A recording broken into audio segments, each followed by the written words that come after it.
Hey guys, okay, so I haven't done one of these longer videos in a while, but I've been getting a lot of the same questions over and over again, and I just felt like it deserved a longer explanation. And that is around the topic of running. So, this year, 2025, is when I started really leaning into my new hobby, my new personality of running. I started running like last September. So, September of 2024, I got the opportunity to run the New York City Marathon for charity. And originally, I was like, you know what? This is a sign from the universe because I had tested as pre diabetic and it runs in my family. And I was like, this is really something I need to take advantage of. Like, I need to be getting into cardio for my own health. Before that, I was just doing like yoga and Pilates, nothing that was like, I would say, really getting my heartbeat up there.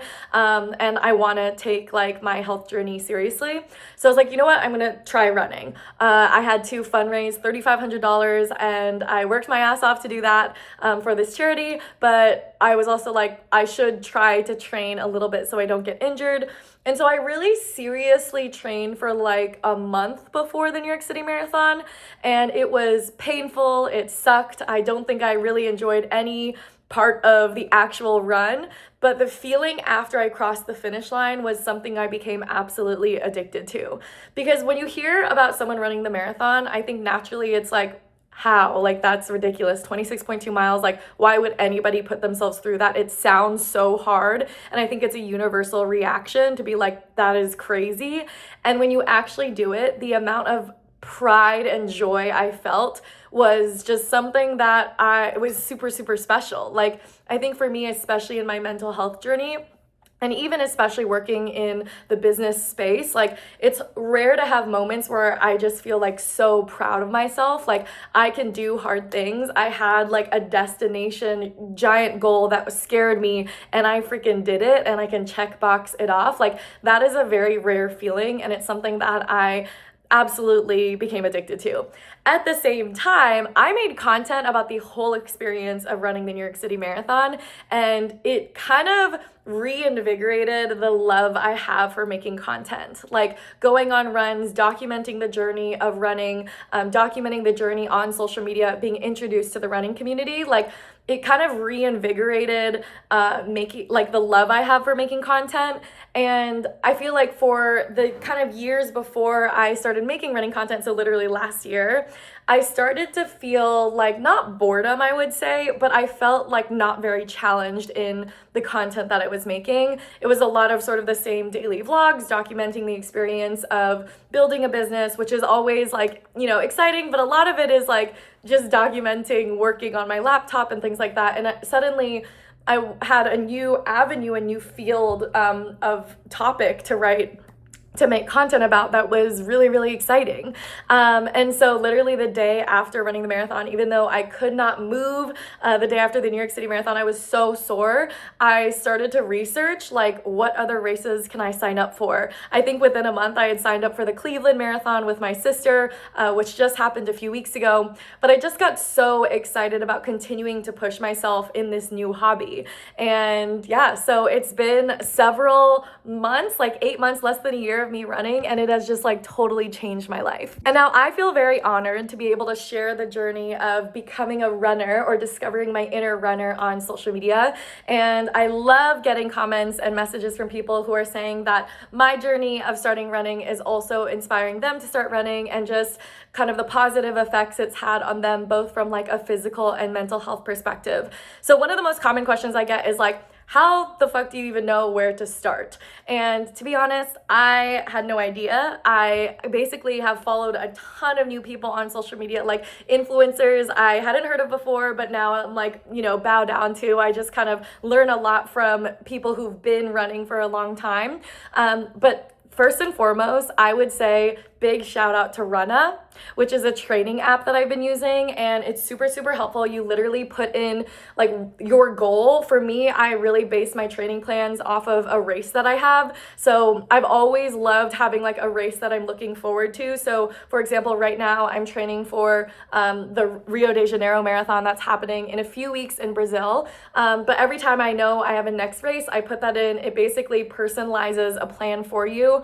And I literally do whatever this this fucking app tells me to do. It might tell me to do interval runs or up and downs, or like there's so many different types of training runs, and I probably am not even the best person to explain what they are. Or easy runs, it tells me, like literally I have it in my ear while I'm running, and it'll tell me like speed up, slow down, target pace, and it hooks up to my Strava, which is the social media app of like running and fitness. And so I document all of my runs there with like fun little photos, or just photos and videos of like where I'm running. And especially since I've been on the road so much, I'm literally in Los Angeles right now.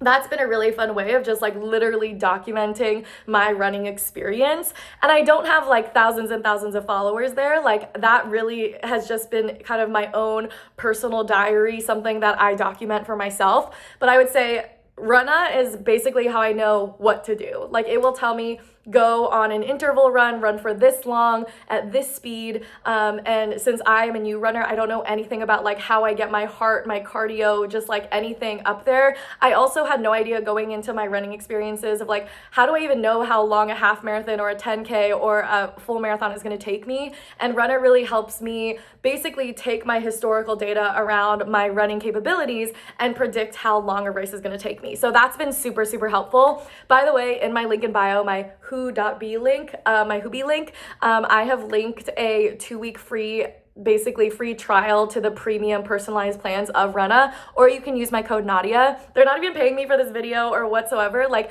this is just an app that has really been integral and influential to my own experience of running, so I know exactly like what to do. Also, I fully have Runna track my marathons when I am running the marathon. So like I will have it in my ear and it will tell me if I'm going too fast or too slow, and it really helps me just pace myself, because my time for marathons has been kind of in the 4.5 hour range. And so like that's a long time to be running, and you want to be able to pace yourself so you don't, like I haven't cramped up or anything like that. God forbid it happens, knock on wood, in the future. Also, I probably should have said this earlier, but so far I have run 4 marathons. I ran the New York City Marathon in November. In March, I ran Tokyo. In April, I ran London, and in May, I ran Cleveland. I've run a few half marathons in between. No big injuries so far. I'll talk a little bit about how I've avoided injury. But yeah, so Runna and Strava have been like basically the way that I have kind of known what to do in my running journey. What that does not include is basically like food and how I should be feeding myself. It also doesn't include cross training. I do think Runna has the capability of leading you through strength training. I haven't really taken full advantage of that, but I've kind of pushed myself like on my own to do a lot of Pilates. I do go to the gym and do kind of like especially things around my knee. For a few months at the beginning of my running experience, I was going to physical therapy twice a week and basically kind of learned all the exercises that they were teaching me. And at least for me and my experience with physical therapy, after like the first couple months of appointments, they're basically just watching you do the exercises. And so I would write down everything they would have me do and then just do it at home myself. But I continue to do a lot of knee strengthening, a lot of core strengthening. So I do a lot of Pilates, a lot of solid core, and then I do a lot of personal care just around rubbing out my legs, doing a lot of foam rolling.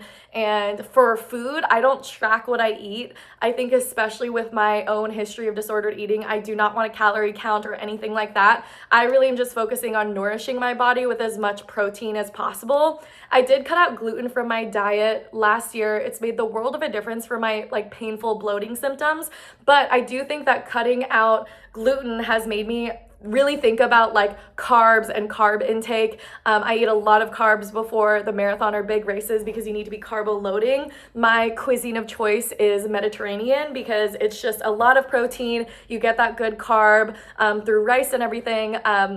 But I think that like the whole world of nutrition, I like have not even started to learn about with running. So that is like a goal of mine going into like the next couple months of it as well. So the other thing I wanted to answer is actually a question that I get a lot, and that is, how am I getting into these marathons? So I absolutely have influencer privilege in this situation. So for many of these marathons, especially the world majors, by the way, world majors, I didn't even know what that was before I started racing or running. And then once I started going to expos, which is basically like this big convention event, like the day before, the few days before the marathon, when they start to like, they start to hand out bibs. All these different brands have little activations. They're getting you to shop.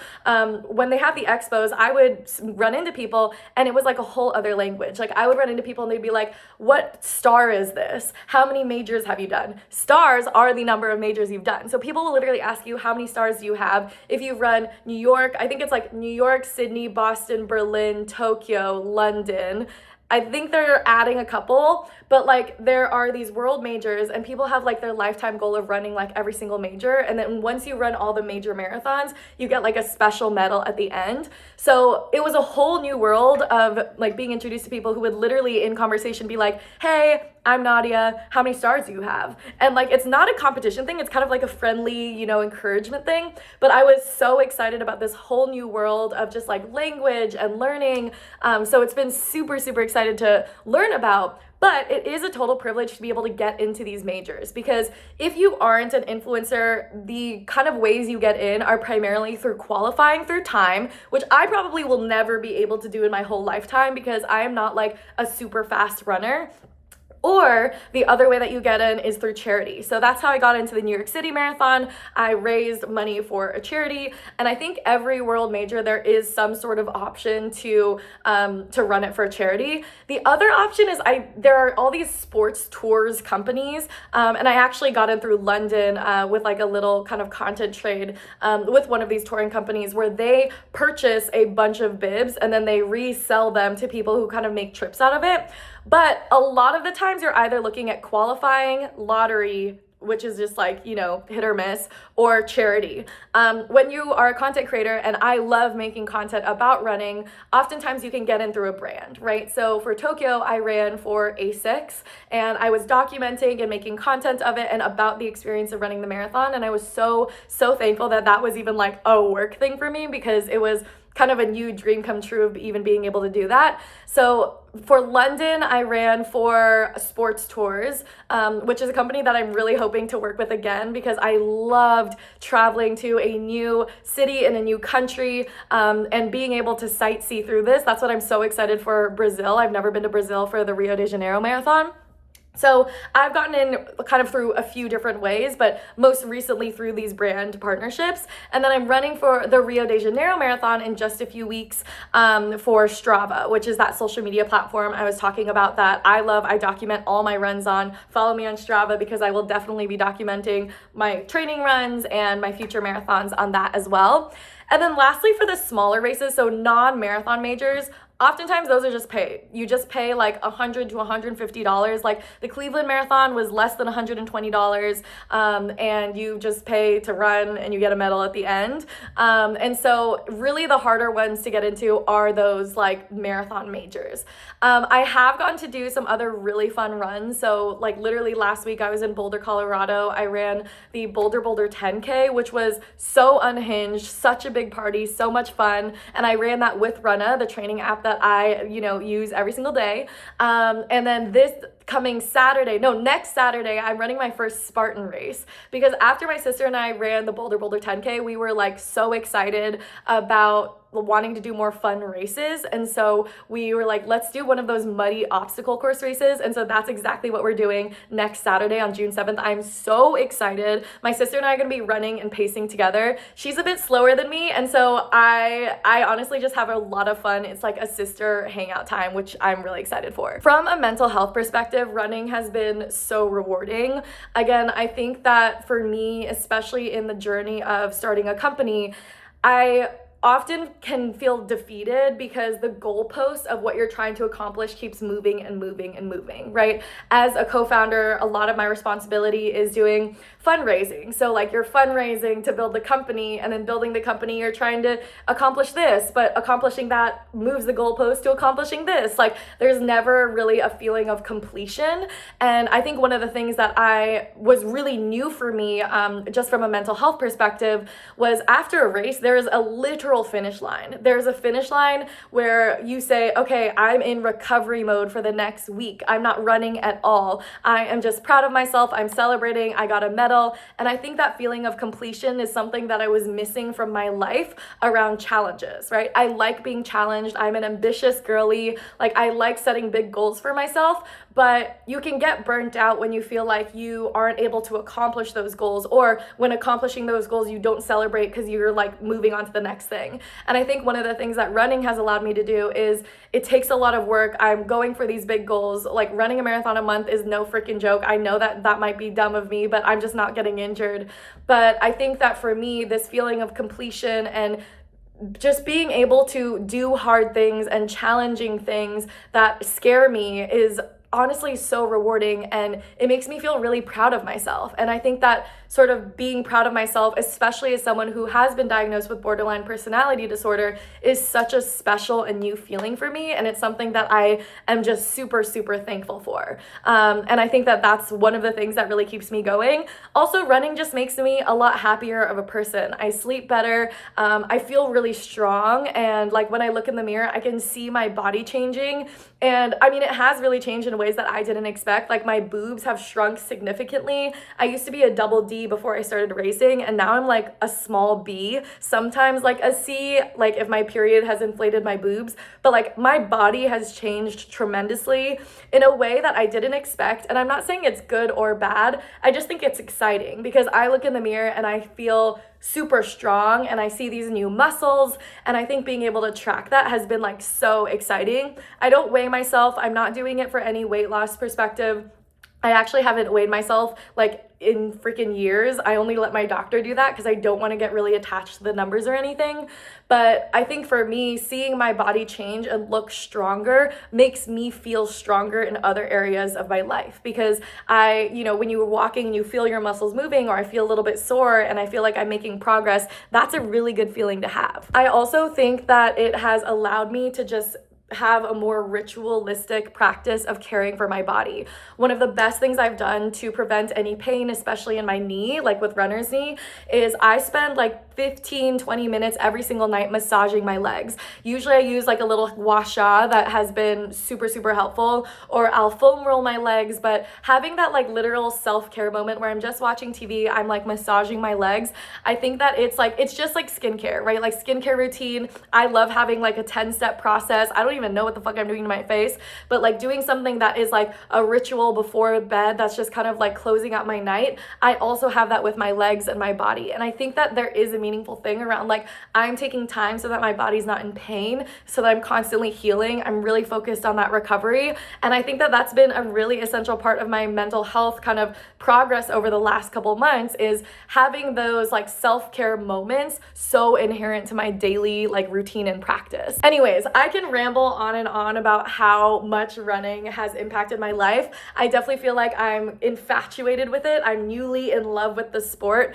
Who knows if I'll still be running a year from now, but yeah, it's been 8 months of like running seriously, and it's totally changed my life, and I'm so excited for the upcoming races. As I mentioned, the next race that I have is in Rio de Janeiro, and actually no, that's not true. I'm doing the Spartan Obstacle Muddy race next Saturday, and then I have the Rio race, and so I'm just so thankful for this new hobby of mine that has just made me so happy, made me feel so strong, connected me to new friends, like a whole running community. And I love the running community. They're so supportive, and they're just really, really like people who are all about health and feeling good and being in your body. And I feel like it's a community that I've kind of been not knowing, but like actually searching for over the last few years. So I'm very, very thankful, and I am hoping I want to get more into like run clubs, because obviously I travel a lot, and I think that for me, I love being able to meet my online community in real life, and so maybe run clubs is something I'll do in the future.